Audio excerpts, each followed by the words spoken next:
The new S25 Ultra definitely offers a really nice performance uplift on the GPU and CPU when you compare it to its predecessor, the S24 Ultra, and it's all because of the new CPU that they opted to use here. I mean, this thing is a gaming powerhouse. Hey, what's going on everybody? It's ETA Prime back here again. Today we're going to be taking a look at some gaming performance and benchmarks on the all-new Samsung Galaxy S25 Ultra. This is one that I've been really excited about, and I've had the S25 Ultra in my possession for about 3 days now. I've been doing some extensive testing with gaming and just performance benchmarks overall.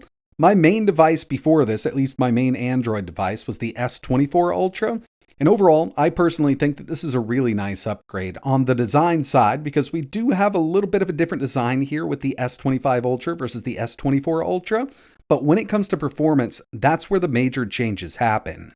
Because this is powered by the all-new Snapdragon 8 Elite for Galaxy. It's actually an overclocked version of the 8 Elite, and if you've seen any kind of benchmarks or anything for the 8 Elite, you know how powerful that is for an Android device. But they've taken it a step further with this one because now the CPU clocks up to a maximum of 4.47 gigahertz. So like I mentioned, my main Android device for the past year has been the Galaxy S24 Ultra, and it's not a slouch. I mean, even today, a year later, this is still a top-notch phone. Camera, body, performance here is great with the Snapdragon 8 Gen 3. It's a workhorse, it's a gaming machine, it does support video out, so you can use Samsung DeX on this, and I do use it while I'm traveling. I also use the camera quite a bit while I'm out and about traveling, so yeah, it's been a really good device. But with the new S25 Ultra and that new Snapdragon 8 Elite for Galaxy, I really wanted to get a bit more performance when it comes to gaming out of this device. With this new CPU, it is an 8-core design, but it's a bit different from Qualcomm's other Snapdragon chips because with this, we've got 2 big prime cores, and these clock up to 4.47 in the Galaxy edition. And we've got 6 performance cores up to 3.53 gigahertz. This has the Adreno 830 GPU. You can pick this up with either 12 gigs or 16 gigabytes of RAM and up to 1 terabyte of UFS 4.0 storage. I opted to pick up the version with 12 gigabytes of RAM and 512 gigabytes of storage, but all of them have a beautiful 6.9-inch 120Hz LTPO AMOLED 2X display. It's got a max resolution up to 1440 by 3120, and it does up to 2600 nits of brightness, and that's in direct sunlight. You can see the screen while you're out and about. It also supports Wi-Fi 7 and Bluetooth 5.4. It's got a 5000 mAh battery with 45 watt quick charging capabilities. Android 15 out of the box with One UI 7, plus we've got Samsung DeX here. Before we get into gaming, I did want to show off some benchmarks here, and we're going to be facing this off against the S24 Ultra with that Snapdragon 8 Gen 3. First up, we've got Geekbench 6. This is strictly CPU performance. On the S25 Ultra with the 8 Elite for Galaxy, single core 3207, multi-core over 10,000. Over on the S24 Ultra, you can see we're beating it out in single and multi by quite a bit here, especially on the multi-core side. Next up, we've got some GPU benchmarks with 3D Mark Wildlife Extreme. On the S25 Ultra, we got a total score of 7,029. Over on the S24 Ultra, 5,077. With these newer chipsets, Wildlife Extreme is becoming really easy for everything to get high scores on, so 3D Mark actually released a new one, Steel Nomad Lite. It's built into the 3D Mark app on the Android App Store. This one does test newer technologies, and on the S25 Ultra, we scored a 2,670. On the S24 Ultra, you can see that we're at 1,692. So close to 1,000 points higher over on the S25 Ultra.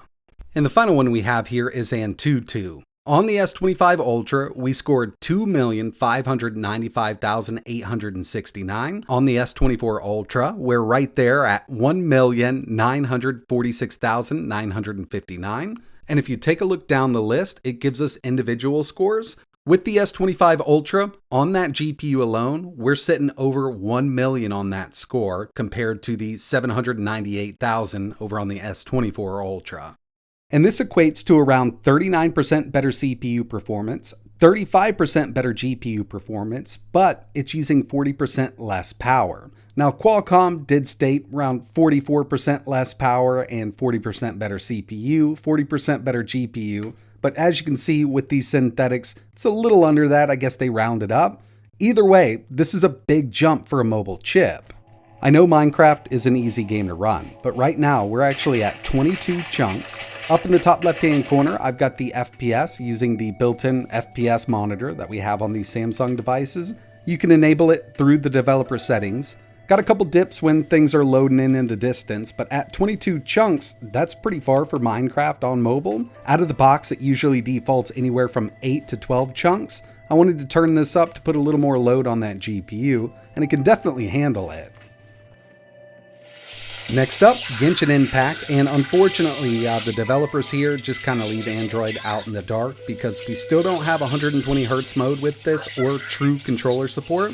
We could use a third-party mapper here, but right now I'm at the highest settings. Everything's totally maxed out and we're at 60 FPS. I mean, this runs really well, and in the past I've tested the 8 Elite non-Galaxy variant on the channel. We were seeing the same performance here. Having that uplift on that CPU does help out in certain applications, but with something like this, even the lower clocked 8 Elite runs this game like a champ.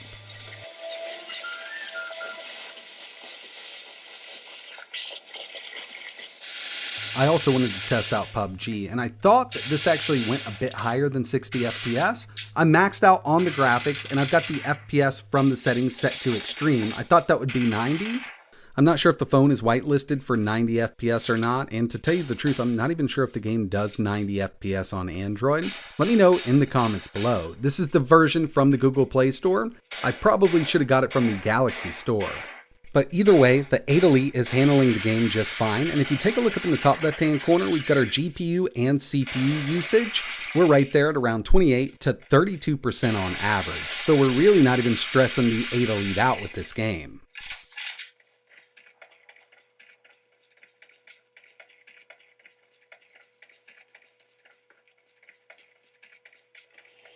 And the final one we have here is Fortnite. Obviously, you do have to get the Epic Store, so you download that, install it, and you can run Fortnite on Android. Right now, I'm at the highest settings, and the maximum frame rate in this game from the settings is 90 FPS. It's running steady at that frame rate. And of course, a lot of people are going to be playing on their mobile screen, just like this. Got a controller attached. But the Galaxy S25 Ultra does support video over USB Type-C.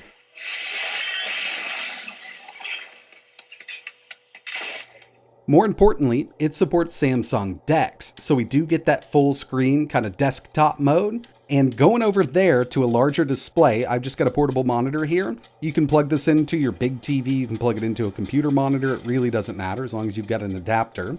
Right now I can only get DeX to do up to 4K 60 FPS. I'm trying to find a way to do 120Hz out of USB Type-C on this with DeX, but right now we're at 60Hz. Highest settings, and the game looks amazing. Well, I say that, it's Fortnite. I personally don't play it, but I do like showing it off because I know a lot of people out there do play this on their mobile device.